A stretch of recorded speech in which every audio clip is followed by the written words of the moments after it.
नमस्कार दोस्तों, स्वागत है आपका इस इन्फॉर्मेटिव वीडियो में। आज हम जानेंगे कि कैसे रोजगार संगम पोर्टल पर हम अपना रजिस्ट्रेशन कर सकते हैं। इससे पहले ये जान लें कि ये रोजगार संगम पोर्टल क्या है, यानी इसका उद्देश्य क्या है। तो रोजगार संगम पोर्टल उत्तर प्रदेश सरकार द्वारा शुरू किया गया एक आधिकारिक डिजिटल प्लेटफॉर्म है, जिसे हम सेवा योजन पोर्टल के भी नाम से जानते हैं।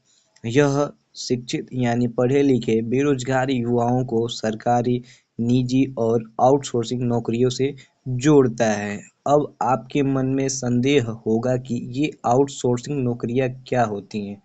मान लीजिए कि एक कंपनी कपड़ा बनाती है, सिलाई बुनाई करके, मगर वह बटन खुद नहीं लगाती। वह किसी तीसरी पार्टी के द्वारा बटन का काम कराती है। ऐसा आमतौर पर कंपनियां अपना पैसा कम खर्च होने के लिए करती हैं। वह तीसरे पार्टी से कम लागत में अपना काम कराती हैं। उसी प्रकार यहाँ आउटसोर्सिंग नौकरी भी है। अतः रोजगार संगम पोर्टल के द्वारा शिक्षा, कौशल और स्थान के आधार पर नौकरी खोजने, आवेदन करने तथा रोजगार मेलों में भाग लेने की सुविधा मुफ्त में प्रदान करती है, जिससे वे आत्मनिर्भर बन सकें। आशा करता हूँ कि आपको रोजगार संगम पोर्टल के बारे में जानकारी अच्छी लगी होगी। तो चलिए वीडियो में आगे बढ़ते हैं और देखते हैं कि रोजगार संगम या सेवा योजन पोर्टल या प्लेटफॉर्म पर रजिस्ट्रेशन कैसे करते हैं। तो अब अपने लैपटॉप, फोन या डेस्कटॉप के क्रोम ब्राउजर पर जाएंगे। ठीक, क्रोम ब्राउजर को ओपन करेंगे। क्रोम ब्राउजर को ओपन करने के बाद उसमें रोजगार रोजगार संगम यूपी UP.gov.in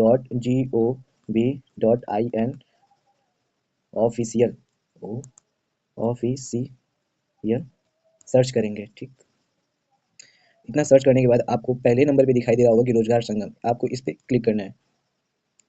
इस पर क्लिक करने के बाद अंदर जो आपको इंटरफेस दिखाई देगा, आपको उसी पे अपना रजिस्ट्रेशन करना है। जैसे आपको यहाँ पे दिख रहा है कि नर्सिंग में कैरियर, जर्मनी में अवसर, आपका सपना हमारा प्रयास। ठीक, तो चलिए आपको जैसे ही यहाँ पे जैसा शो हो रहा हो कि आपको एक नीचे यहाँ पे ऊपर यहाँ पे तिरंगा दिख रहा है। ठीक, इस तिरंगे के नीचे साइन अप और लॉगिन दिख रहा है, तो आप साइन अप पे क्लिक करेंगे। साइन अप पे क्लिक करने के बाद आपको पहला नंबर जॉब सीकर दिख रहा है, तो आप जॉब सीकर पे क्लिक करेंगे।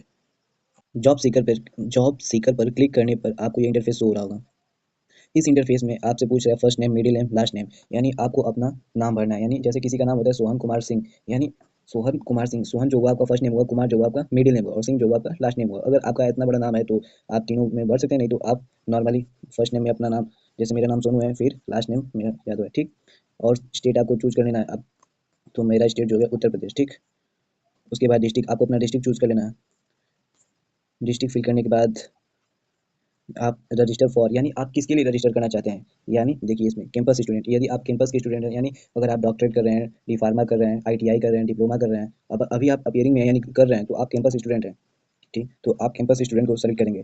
अगर आप कैंपस स्टूडेंट नहीं है, यानी आपने सारी पढ़ाई कर ली है और आप जॉब ढूंढ रहे हैं, तो नॉर्मली आप जनरल जॉब सीकर को क्लिक कर सकते हैं। ठीक, इसको करने के बाद नॉर्मली आप अपना ईमेल भर सकते हैं। ईमेल भरने के बाद आप अपना मोबाइल नंबर भर सकते हैं। मोबाइल नंबर भरने के बाद अपना इंटर पासवर्ड, पासवर्ड को आपको दो बार, एक बार फिल करना, उसके बाद दूसरी बार क्या है, कंफर्म करना है। ठीक, उसको कंफर्म करने के बाद आपको यहाँ पे I accept terms and conditions, उसके बाद कैप्चा कोड भर के साइन अप पे कर देना। ठीक, नॉर्मली हो जाएगा। अगर आप जनरल जॉब सीकर नहीं, यानी आप अभी पूरी पढ़ाई कंप्लीट नहीं किए हैं, तो आप कैंपस स्टूडेंट पे जाएंगे। अगर आप कैंपस के छात्र हैं, तो कैंपस स्टूडेंट पे करने के बाद आपको अपना एजुकेशनल ग्रुप, यानी आप करते क्या हैं, डॉक्टरेट करते हैं, एमफिल करते हैं, पोस्ट ग्रेजुएट हैं, ग्रेजुएट है, फार्मेसी है, या डिप्लोमा के छात्र है, या ITI के छात्र हैं।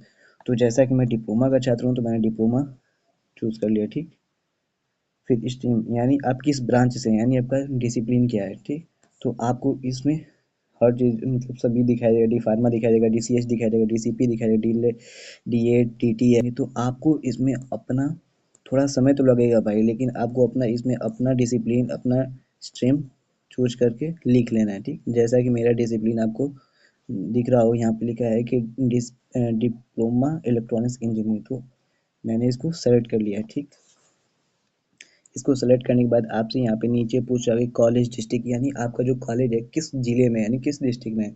तो मेरा कॉलेज जो वो मऊ में है, तो मैं यहाँ पे अपना मऊ सेलेक्ट करूँगा। ठीक, यहाँ पे मऊ सेलेक्ट करूँगा। ठीक, मऊ सेलेक्ट करने के बाद आपसे पूछा कि इंस्टीट्यूट, यानी इंस्टीट्यूट पे क्लिक करेंगे तो आपको देगा कि मऊ में जितने इंस्टीट्यूट हो गए जिसमें ये ब्रांच हो गई डिप्लोमा इलेक्ट्रॉनिक्स इंजीनियरिंग वो दिखाई देगी। तो मऊ में दो ही स्कूल है, दो ही कॉलेजेस हैं, एक है गवर्नमेंट पॉलिटेक्निक मऊ, एक है ऋषि राम नरेश टेक्निकल इंस्टीट्यूट मोल्लापुर दुबारी मऊ।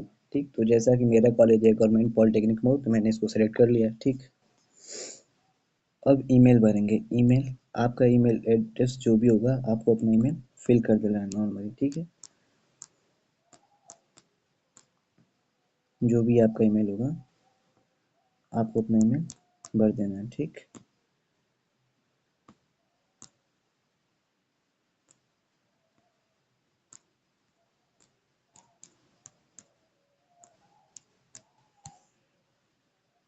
जीमेल भरने के बाद आपको अपना मोबाइल नंबर फिल करना है। आपको अपना मोबाइल नंबर फिल करना है। ठीक,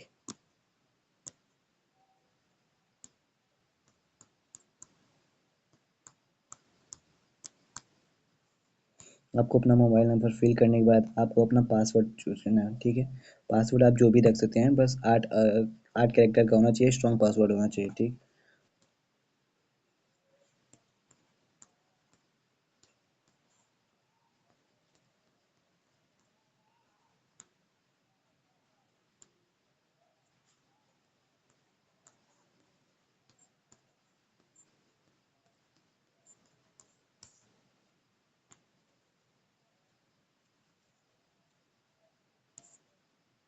साइनिंग अप पे क्लिक करना है। आपका भी फ़ोन में ऐसे ही डिस्टरबेंस आएगी। ठीक, यहाँ पे लिखा गया है मेरे में एक प्रॉब्लम है कि मोबाइल नंबर ऑलरेडी एग्जिस्ट, यानी मैं जो ये फॉर्म फिल कर रहा हूँ इसमें मैंने अपना मोबाइल नंबर पहले ही फिल कर चुका था, इसलिए मेरा मतलब मैं दोबारा साइन अप नहीं कर सकता है। अतः मैं साइन अप हो चुका हूँ, इसलिए इसमें आपको साइन इन करना पड़ेगा। आपको ये वाला जब भी आपके फ़ोन में इस प्रकार की मोबाइल नंबर ऑलरेडी एग्जिस्ट का ऑप्शन आ जाए, ऐसा मेरे फ़ोन में इसलिए आ रहा है क्योंकि मैं एक बार अपना मोबाइल नंबर डाल के वेरीफाई ओटीपी वेरीफाई कर चुका हूँ, इसलिए ऐसा आ रहा है। तो वो मैं सेक्शन आपको नहीं दिखा पाया, इसका मुझे खेद है। तो मैं अपना वो मोबाइल नंबर डाल के आपको बाकी का इन्फॉर्मेशन दिखा देता हूँ। ठीक, आपको नॉर्मली अपना पासवर्ड देखना है भाई। ठीक,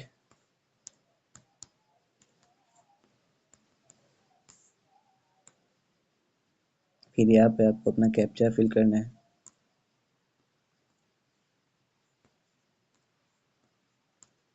कैप्चा फिल करने के बाद आपको यहाँ पे अपना साइनिंग इन पे क्लिक करना है। साइनिंग इन पे क्लिक करेंगे तो आपका साइन इन हो जाएगा।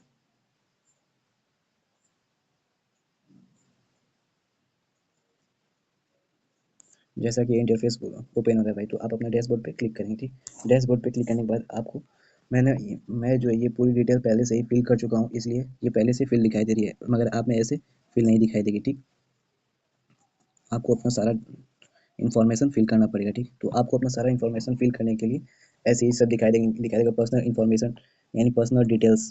पर्सनल डिटेल्स में आप क्या भरेंगे, पर्सनल यानी आपसे व्यक्तिगत जानकारी पूछेगा आपके बारे में, तो इस पर क्लिक करके नॉर्मली आप अपनी जानकारी फिल कर सकते हैं। ठीक, देखिए